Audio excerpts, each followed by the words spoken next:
Having not been a fan of David Gordon Green's Halloween films, I for one was quite surprised when I heard that he was directing an Exorcist sequel. So morbid curiosity was definitely the driving force behind me going to see the film last night, and having seen it, I am certainly not a believer in David Gordon Green as a horror director. What made the original Exorcist so great was the fact that the characters felt genuine and authentic. Their relationships and their dynamics were so believable that when the horror stuff started happening later on to Regan, it actually had a bit of emotional weight to it. And also because the horror elements were chilling as hell. And in this film, at first, there is an attempt to kind of recapture that slow build, the quiet build to the horror, where there's not a lot of that cheesy musical score in the background, it's just quiet scenes of characters interacting.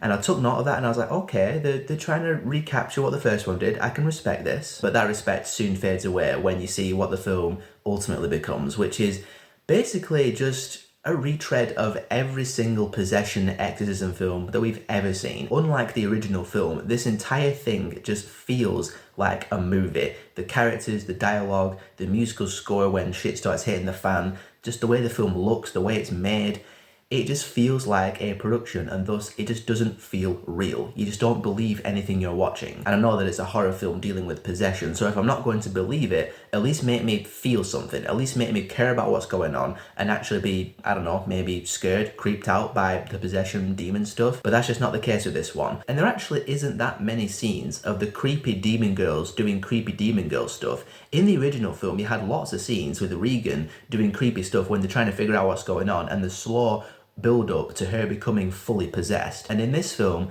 they do a couple of tests of them at the hospital, and very quickly they're like, oh, they're possessed. And you really just get a handful of scenes of them being kind of creepy, but not that creepy. And then you come to the exorcism scene at the end of the film, and the theatrics are dialed up to 11. Lots of just flashy crap thrown on the screen, visions, images, and you just roll your eyes and you're like, why can't we just have just some solid creepiness? Why do you just have to chuck all this bullshit on the screen? And it just comes across as more corny than scary. Quite literally everything that made the original Exorcist so good is thrown out the window. I almost forgot. Ellen Bernstein, Chris MacNeil from the original Exorcist, she's in this film. Why is she in this film? Absolutely no idea. Her character serves no meaningful purpose to this film whatsoever. Take that character out, it's literally no different. You just don't have the blatant fan service being thrown in your face. This is the kind of fan service that gives the term fan service a negative connotation. I'll say it like this. If you look at this film as an Exorcist sequel and you compare it to the original film, it's terrible. It's an awful Exorcist film. If you look at it as just a horror film with possession and exorcism in it, it's just bad. But combining those two viewpoints and perspectives, it's still quite the train wreck of a film. And we've got 2 more of them to go.